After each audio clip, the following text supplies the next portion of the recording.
Good morning. It's another Monday morning, and it's good to be with you again on Summit, the program where we'll give you detailed facts on every sector of the economy. I am Jumoke Michaels. Banji, good morning. Good morning, Jumoke. How are you? Welcome. I'm very well. How was the weekend? Great. I knew you were very busy. I know you were very busy over the weekend. Yes. So it's good to be here. It's good to be here. Jumoke, you recall that a couple of weeks ago we discussed the Edo crisis, that Edo House of Assembly crisis. Yeah. As we speak, the two leading actors, or let me say stakeholders in Edo politics, Adams Oshiomhole, the current chairman of APC, and the immediate past chairman, Odigi Oyegun, both of them are at each other's throats. Odigi Oyegun is actually asking Oshiomhole not to embarrass the party and people of Edo State any longer. Now he's behind the crisis. Meanwhile, the party has come out to say Oshiomhole has no role to play at all, no role in the crisis. He knows nothing about it. Again, last week, the House of Reps actually, as a result, aftermath their visit, actually proclaimed recommended a shutdown of Edo House of Assembly, though they've not had a concurrence from the Senate. But it goes to show that the people of Edo are being shortchanged. 2 months after inauguration, nothing is actually happening. Nothing is actually happening in the Edo House of Assembly. That's not the kind of democracy we asked for. No, that's not the kind of democracy, because that would not take the state forward. That will not take the state anywhere. So there's need to urgently find a solution to this thing, because the governor has said he's ready to defend the state. That means, in other words, not from my mouth, but it's like war for war, that whatever it takes, I'm going to defend the state. Nobody is going to shut down any House of Assembly. So I think the party needs to come together to find a permanent solution to this. That's the way forward. Issue, and then let's have a way forward for that state. That's the way forward. Yeah. The other issue is the season of letters. It's the season of letters. I think we have found that letters are more potent than maybe mere visitations or other means. They are laughing for you. One of the paramount rulers in the Yoruba land has actually spoken very strongly in his letter, saying that Yorubas have actually, they are more or less losing patience in this issue. Current malaise of insecurity that has actually bedeviled the nation. And it has crawled to the southwest, so much so that southerners, the southwesterners, can no longer walk freely, can no longer travel on the highways. The farmlands are also being besieged by the Fulani men and all that. And he has called on the president to wade into the matter urgently, because Yorubas have waited for the solution, and he hopes that it will not get out of hand. Yes. Yeah, because Yorubas will not mind defending themselves if needs be. Yeah. So, I hope that the president, like he did to the letter of last week, will not say Nigerians who write such letters are not patriotic, because this is coming from a traditional ruler. And who is not a politician. Okay, exactly, who is not a politician. So we believe that there will be some form of more positive response towards this letter, because I think towards that, the vice president is actually on a visit to moving around the southwest to garner support for the APC administration, and also to make findings. He's saying that government is committed to ending insecurity in the country. But you ask, visitations, is it actually the solution to the problem? So or a kind of appeasement? What are the Southwest people supposed to do? Meanwhile, Mrs. Funke Olakunrin will be laid to rest today. And I know it's a moment for emotions will also be high today, that we've lost one of our daughters, illustrious daughters, as in Yoruba land, daughter of Fasoroti, the leader of Afenifere. So we only hope that these talks, these visits by the Vice President will actually be solutions, not just appeasement to those who are affected. Solutions. I pray so. It actually brings solutions. Well, on the program this morning, we are talking about the expectations towards President Buhari's cabinet formation. A lot is happening in the country, and the country just seems to be floating, you know, because there's really no one at the helm of controlling, you know, the affairs of the country, the different sectors of the economy. Everything seems to be at a comatose, but that's not what we need at this time. So that's what we are discussing on the program today. And we have someone who will be joining us to look at these issues, especially regarding this issue of insecurity. The service chiefs, are they going to be reshuffled? Retained, yeah, or reshuffled. are they going to be retained, you know? Are they going to be, is there going to be any kind of looking at what they've done and then know whether they should leave or stay, you know? All these issues are what we're going to be discussing on the program today. So I want you to stay back. We'll go on a quick break, and when we return, we'll have our discussion. Please don't go away.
Are you an entrepreneur?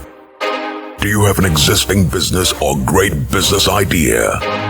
Then Africa's Young Entrepreneurs Empowerment Nigeria, ION, is a program for you, where thousands of business owners and entrepreneurs will be empowered with business funding, mentorship, specialized skills training, and equipment. To register for the ION 2019 program, visit www.ion.ng. Fill in your personal and business details, check your email frequently, and follow us on all our social media platforms for regular updates. For more information, visit www.ayeen.ng or call 070-00444444. ION 2019, showcasing and empowering Nigerian entrepreneurs. You're welcome back. It's still Summit. And like I said, this morning we're looking at expectations towards Buhari's cabinet formation. And joining us this morning, we have Mr. Wale Ogunade, an attorney at law and a public affairs analyst. You're welcome, sir. Thank you. Good to have you join President us. Voters Awareness. President Voters Awareness Initiative. Yeah, you're welcome, sir. Thank you. The man who wears several caps. It's good to have you here, sir. To God be the glory. All right, you are also a bona fide Nigerian. And equally, we all have the desire to see things get better in Nigeria because we all desire a better life. But surprisingly, we are not, the country seems to be still going slowly the way it was at the last last regime, the last 4 years. So what are your expectations towards this issue of putting a cabinet together, which is being delayed again? This is already 3 months after the inauguration, and you know, we still don't seem to have found our feet. Morning, they say, shows the day. And Buhari has been in the saddle for more than 4 years now. And one will expect that, having been in the saddle, he has worn the shoe and he knows where it pinches. And he has gone around Nigeria again. Let's assume that he didn't go around the first time, which I know he went round when he was campaigning in 2015. And it was a tedious journey because he was going on by road, because the funds were not there much for, or even the previous elections that he partook in. But where am I going is that one will expect that by now he will have gotten all the challenges of Nigeria and his fingertips.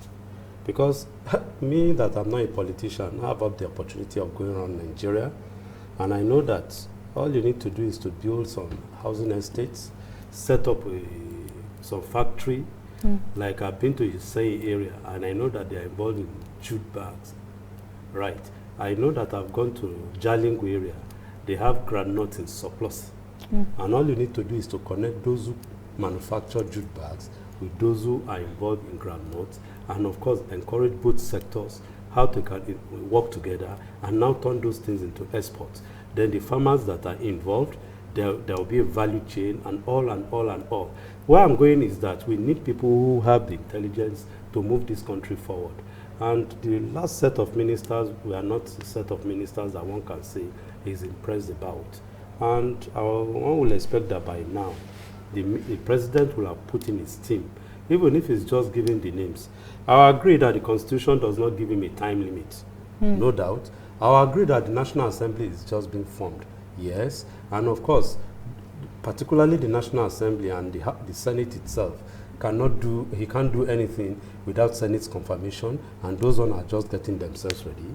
But I would have expected that as soon as they are being inaugurated, he will have sent a list to them, and they will now start. That one will be in the public domain, and they will begin to work on it. Maybe for national importance, the Senate can even suspend the issue of their allowances, issue of their inauguration, issue of their welfare and co. And first of all, face that national issue of giving us the ministers that will work with the president.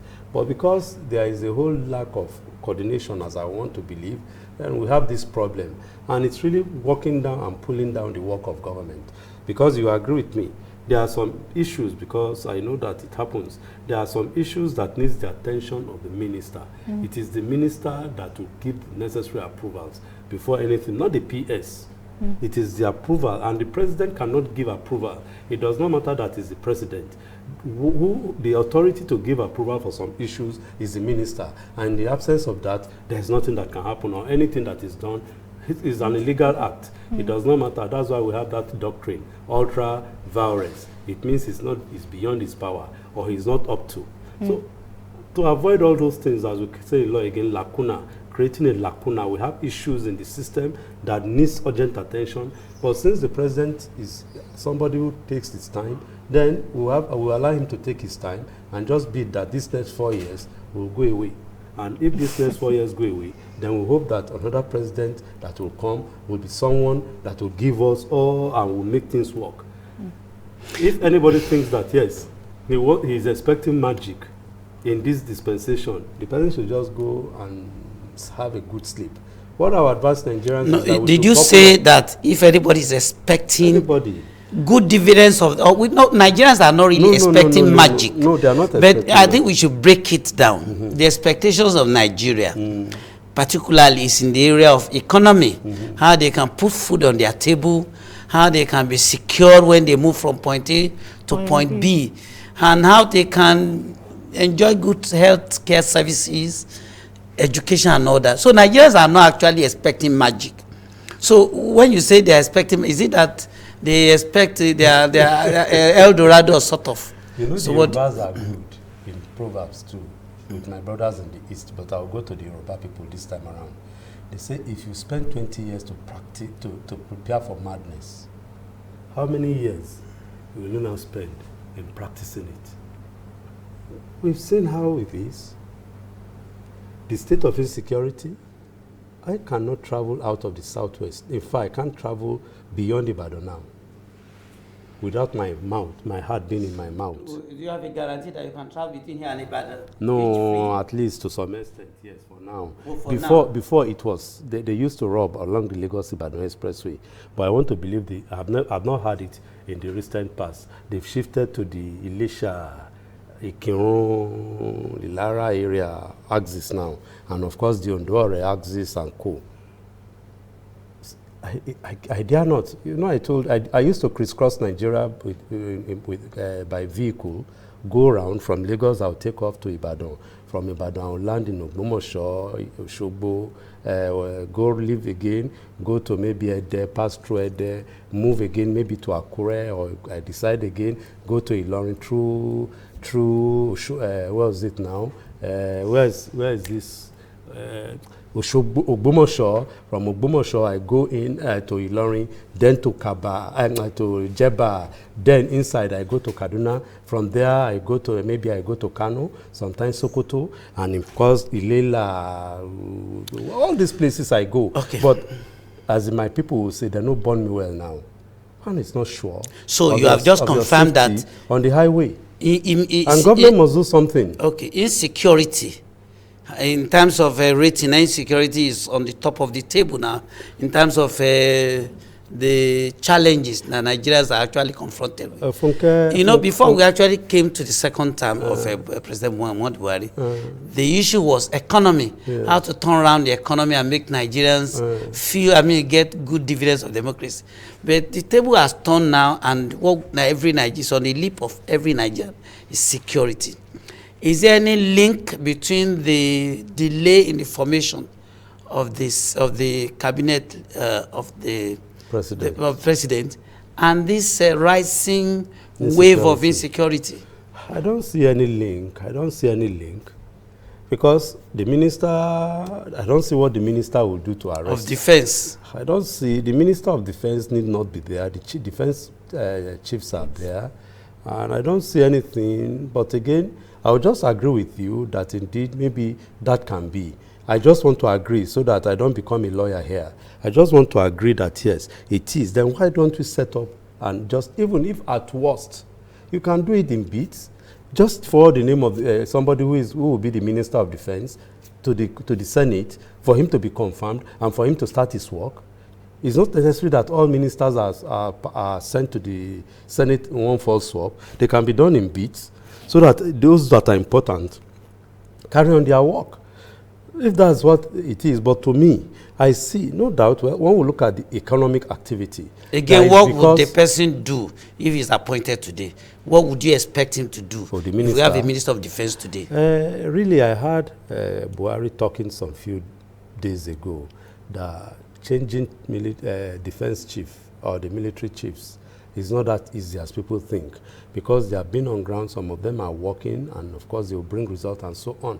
But again, he is talking as an outsider, as an insider. For me, as an outsider, I want, of course, somebody who is coming will have his laid down plan. I don't know, maybe it may not be like that, but I know I watch films, and I watch action films particularly. It may be film, but you see, sometimes during war, you see some war films, the war commanders will be there. They will all be talking, they will be looking at maps, they will be plotting, and they will see how they are going to route out all these miscreants.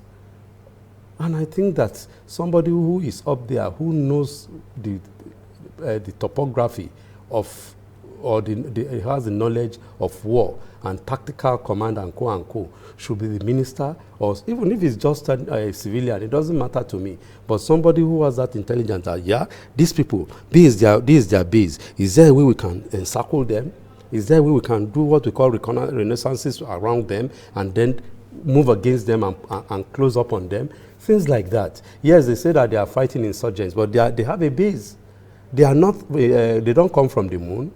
And of course, technology has even improved. I learned that they use drones. And of course, I mean, some of us, I know that if I open my Google, the car, when I'm driving, it will be showing me sign of me moving. And I know that it can be done. Technology has improved. So to me, it needs somebody who is top on his work. So to me, it's no big deal. Well, I don't know. Maybe because maybe it's endowment. But to me, governance is not that difficult. We had the same problems with Ghana. Ghana too had issues of cattle herdsmen and so on, and it's now history. How long? They had issues too, and it's taken up. So what is the problem with Nigeria? It's Nigeria that we have problems. Some few days ago, in fact, yesterday or 3 days, we're in the era of graduation now. Yeah. People, children graduating from their various universities, almost all over the globe. And on the internet, if you go there, you'll see high-profile politicians and top government officials, their children graduating, of course, from high-flying universities abroad. So why will the Nigerian educational system be work when they don't wear the shoe? When it comes to health facilities now, you see them flying abroad, leaving the second class and second-rate and third-rate citizens, to bear the brunt here. When it comes to road, they don't go by road, they go by plane and by chopper. So how will they know what is happening? When it comes to electricity, they don't know how it is. Maybe NEPA holds its light or releases its light, because the generator is always there with the backup apart from that. So they don't know, maybe there is no power at all, because as soon as that thing fails, the backup takes it up before the generator brings it on. So do I need to go on and on about the malaise in this country? So when those who are supposed to provide these services do not benefit, do not know, do not suffer, I know how many hours I spend on the Lagos-Ibadan Expressway on a daily basis. You said that in your earlier submission, you said the president said it's not so easy to remove the service chiefs. Yes. So we just have to contend with them for as long as he wishes. That's what he has said, and that's what it means. If not, because there has been a cry. The vice president has reassuringly told Nigerians, particularly traditional rulers now, that the federal government is committed to ending insecurity. How practically do we intend to end insecurity when we cannot take some practical steps? Story. I hope that's how Fela sang it. Story. We want to see this thing practicalized. That will see that, yes, if they say they are good, is it difficult now to mobilize the soldiers on the road? So you mean he's going around the southwest states will not in any way? What we want are actions. People are dying on a daily basis. God forbid, and I don't pray it, but by night today now, you hear the news now will bring out that some people have been killed, some people have been ambushed, some people have been kidnapped, which was a thing of the past. Nobody, these are strange things in Nigeria. I told you now, they not born me well, as I say it in local palace, to now put my vehicle on the road, I'll be going around Nigeria again, which I used to do before and I used to enjoy. I'll go with my people. We'll be crisscrossing Nigeria, doing our own work, ensuring that Nigeria is a better place. So where are we today? What's the essence of all these things? You can't go. And they're saying, yeah, they will do it. And the pain is that once the crime has been committed, you see that the perpetrators will be brought to book, and nobody has been arrested. You hear that the perpetrators will be fished out. Nobody is fished out. We're asking you these questions, Mr. Ogunade, particularly because of the role you usually play. You normally play before elections. Yes. You sensitize voters. Yes. You educate them. Yes. You ask them to look out for the best candidates and vote according to their conscience. Yes. And again, you also listen to them regarding their expectations of the new government coming in. I mean, from the feelers you get from the people, what are their expectations now? Those are the things that we are saying. They want good governance. They want security, good roads. If you travel around, you see that most of the roads, even inside Lagos here. Last Friday, I was in Covenant University. I regretted going there because I spent 7 hours between Ota and Abule Egba and Ota, between Ota and Abule Egba. The whole place was pothole riddled. In fact, the front of Obasanjo's house, before you branch off on the Songo Ota Road, was terrible. That's what people want. People want good roads. I told you when I was a small kid, I still remember in my growing up days, there were dispensaries all over in the various hamlets and villages. So if women want to give birth to children, they are rushed to those dispensaries to give birth.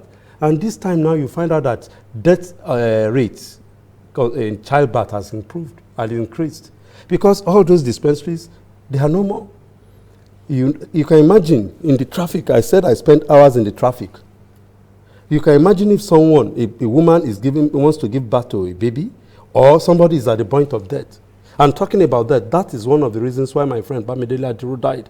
In the process of being rushed to the hospital from his house, not more than 5 minutes drive. Before he got there, he died because of the traffic. So, those are not what people fought for and we wanted. We expected that Nigeria would be a better place. Some of us who have had the opportunity of traveling. And to me, my problem is, what's the big deal about setting up a country? What's the big deal about government? And you confirm with me that you see that if not because of privatization that has helped the television and the network, of course, if we go there now, the telecommunications, Nitel cannot sustain it. Even when these other network companies came up, Nitel died. I guess they came up under another name. But eventually they died because they are government. Why is this so in Nigeria? Whereas in other climes, it is government parastatals and agencies that are making it. Why is it so in Nigeria? Okay. Right, so now coming, sorry, ma. No, to now ask this question, yes, people, and co, yes. You know, we have gotten to a level in which the people have been pauperized. So, sometimes people will see me, when I'm on the way talking to them, they will say, no, we don't want to hear you talk to us. We too, they have given you your something. You to give us our own before we listen to you. So that mindset is there. Giving you something. I mean, their own that have been settled, have been giving money. That's why I'm out to advocate for voters to come out and vote right. That before they can listen to me, they too wants to take their own share of their own chin out of the cake that they have given me. So in that mindset, and of course, you on election, most people that are watching, they know what I'm saying. You hear they will say, if you don't give them money, they don't vote. So it is the highest bidder. So if you give money to people, or you take money from people to vote, as they have already, you have front-loaded your problems. So you will not talk when eventually they get to power and they are not doing anything. All right, we have a sitting president who is saying that one of the reasons why he's delaying in setting up his cabinet is because he wants to appoint people he knows. Now, for such a comment to come from a sitting president who is supposed to know the people, know the terrain, know the state of the economy, know what the economy needs, saying that he can only appoint people whom he knows. And I think that talks about personal relationship with people he knows. What's your take on that? I won't agree with Buhari there, because the man is an old man, and he can't tell me that he wants to appoint people he knows. The people who will have known, most of them will have died, or if they are alive, they are so old. And we can see it in some appointments. I guess the ambassador, the Nigerian representative to America, to America or somebody is an old man. In this world of technology, where you can sit down, I sit down with you just seized my phone from me. Is that not so? Right? On my phone, I relate with the world. On my phone. And you need somebody who is technology side. So, you can't work with people you know like that. You work with them. If I find them that they are not delivering, you fire them. Which is what was supposed to be done with the last cabinet. Which should be. Appointing people into political office is not marriage. It is a marriage now that you say, well, what God has joined together, nobody should separate. But unfortunately, the photographers do separate them. But that's for another discussion. But in political appointment, you know that you have appointed somebody. You need not know him. They will give you his resume. He comes, oh, you are this person, he's all right. This is your portfolio based on this resume. He gives him the office, he works, and you find out that he's not going, or the people are shouting, we can't get drugs, we are not secured, the roads are bad, there is no electricity. Mr. Nepa man, Mr. What is your name? You hear my people talking? I'm elected to protect them and preserve them and make life easy for them. And that's why I engaged you, to help me. Since you are lacking in this ability, you get another person. But that did not happen. No, he spent 4 years without that's how what it should be. And in a football match of happened, 90 minutes, you find out that in the course of a game, there could be 3 or 4 changes. Yeah. But in the last hit. administration, no minister was actually rested throughout the tenure. Does that show that he was pleased with everybody? He has come out to tell you that he does not like sacking people. Buhari has come out to tell us that. So there's no need. Everyone has a style. Everyone has a style. So this is a style. That is a style. You can be sure that just like a man too. A man, you see a man, he's even a pastor. He's not comfortable with his wife. He gets her away and say, well, I'm better off living without a wife. I'm not going to marry, but I'm better off living without a wife because he cannot contain her anymore. If he's a Muslim, he just quickly shoves her aside and get another one. And he said, well, my faith allows me to move on in that regard. But if Buhari now says, unfortunately, you see that he didn't practice it. Of course, with justifiable reasons. Yes, now. The man does not just dispense with that's it now, man. It's not as I agree with, yeah, that's the second leg. So you now you see that Buhari is a one-man woman, right? But in this position now, he looks like that, no, I'm not going to disturb anybody. Let everybody do his own work and go. And you find out that indeed, as one of the ministers was busy fumbling and wumbling, and people are saying, remove this man, it put a deaf ear. So that is his style. And that's why I say Nigerians is stuck with him. The only thing maybe, if the people like us, those who believe in prayer too, should continue to pray that God will touch his heart, that he will see reason. That if somebody has not performed very well, but looking for people that he knows, that will be a little bit of a tall order. Okay. All right, we still have the discussion ongoing. We'll take a quick break, and when we return, we'll take a few calls from you wanting to share your thoughts with us on what we are discussing this morning. Please stay tuned.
All right, welcome back. We still have Mr. Wale Ogunade here with us in the studio.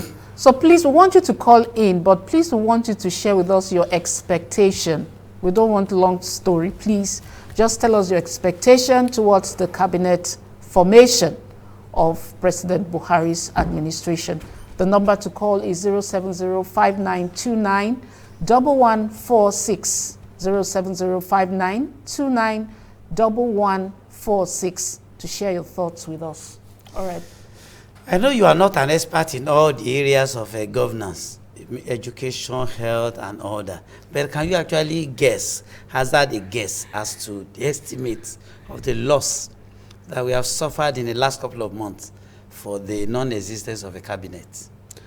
I've already stated it, that obviously a lot will have been lost because there will be some contracts that will be signed. You see them going outside Nigeria. Once in a while, they will beam it that some government delegations went outside Nigeria. Most of the time, too, they are to sign bilateral agreements. And those bilateral agreements have to be signed by the proper party, the proper person, and that's the minister.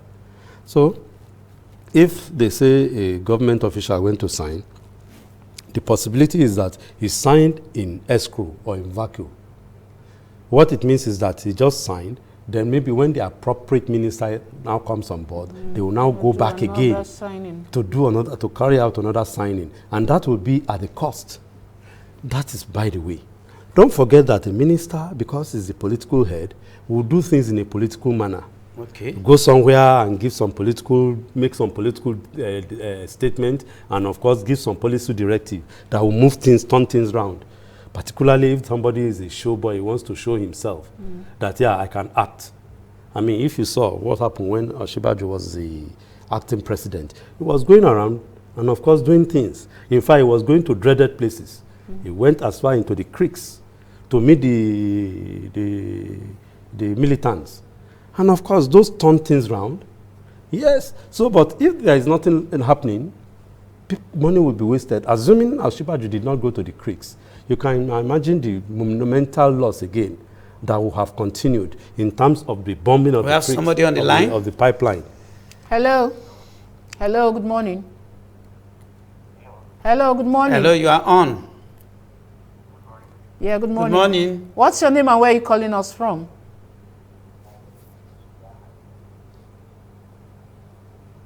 Sorry, I can hardly hear you.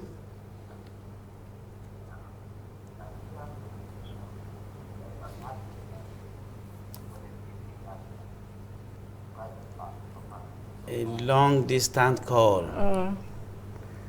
Sorry, maybe you could call back. Maybe you could call us back. All right, so let's continue with the discussion. Yes, you were talking about the fact that without a substantive minister, everything that is being done now is just being done in lieu of... That's why the law created an office of a minister. There's a reason. The lawmakers are not mad. Their function is to make law for the good governance and order and peace of Nigeria. If the office of the minister is not there, then definitely there will be crisis, because somebody who knows his right may go to court to challenge a decision. And you now find out that who made and who is the person who gave that order. Hello, good morning. Good morning. What's Could you your please name and speak where? up?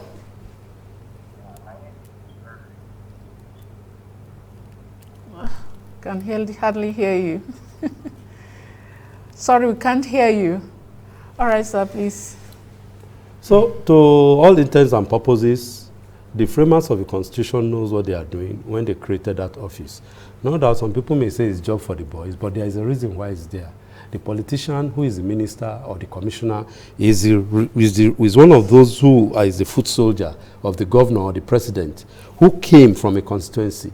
And don't forget, all of them come from various constituencies anyway, or various localities. So one way or the other, they have the idea of what their people are going through. And they present it, that's why they have the ESCO. And they present it in ESCO, and they say, okay, we want to construct a number of road here, we want to carry out a number of school project here, we want to supply or dredge the road or dredge the canal, we want to encourage some rural farmers, we want to build or open up a new area, which there are so many things to do. So sometimes when I crisscross Nigeria, and most of the time too, if I travel, either in the train or even on road, I just see developments here and there. Hello. Oh. I just wonder. And unfortunately, again, our leaders go out of Nigeria, they see the monumental developments there, and they come here and they refuse to replicate it. And I know it's not the issue of money, it's just the issue of greed. Because greed, you said? Yes, because sometimes, and the other time I was in the Southeast. Hello, good morning. Hello, good morning. Yes. Yes, please, what's your name and where are you calling us from? K2, all right, John, please go on. Please go on, John. What are your expectations? Yes.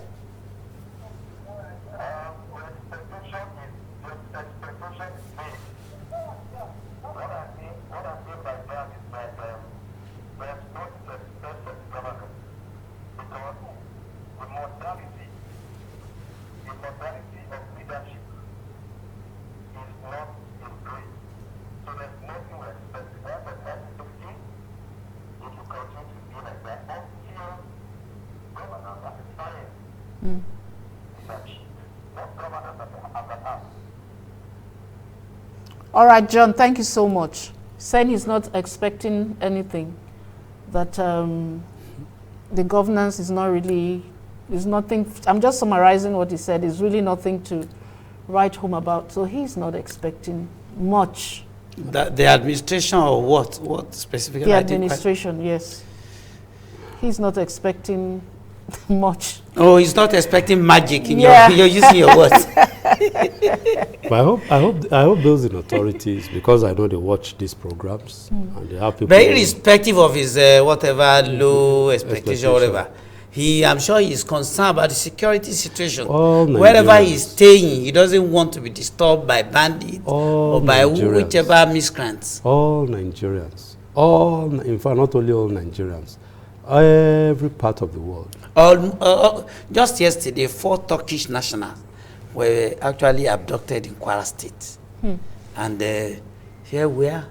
And we want to do businesses with every nation of the world. We want to attract investment in the country. So if you want to expand our economics, whatever. You want to attract investment and investors, then the country must be secured. I mean, what makes people like us travel out is because we are sure of our security per se. If a country is not secured, you don't go there. I remember Congo, DAR then, there was a time that we were supposed to go there. I said, where? Why don't you shoot me here and let me know that I'm dead? Why will I go to Congo? For what? And the other day it was Rwanda too. We had an issue, we wanted to go for a conference in Kigali. Say, what? No, that was 15 years ago, not the present day Kigali. I know now. Oh, okay. President Kigali. I was talking. No. Since then, God has helped us. We've done that, and of course, that's where I'm going now. They have gotten over the civil war, and that place is small London. Small London. And you know that things are moving. And sometimes I'll just look at their president, one tall man that the breeze will, if there is a breeze, it will just fall him down. But see how God used him to assemble people and they make the country to work.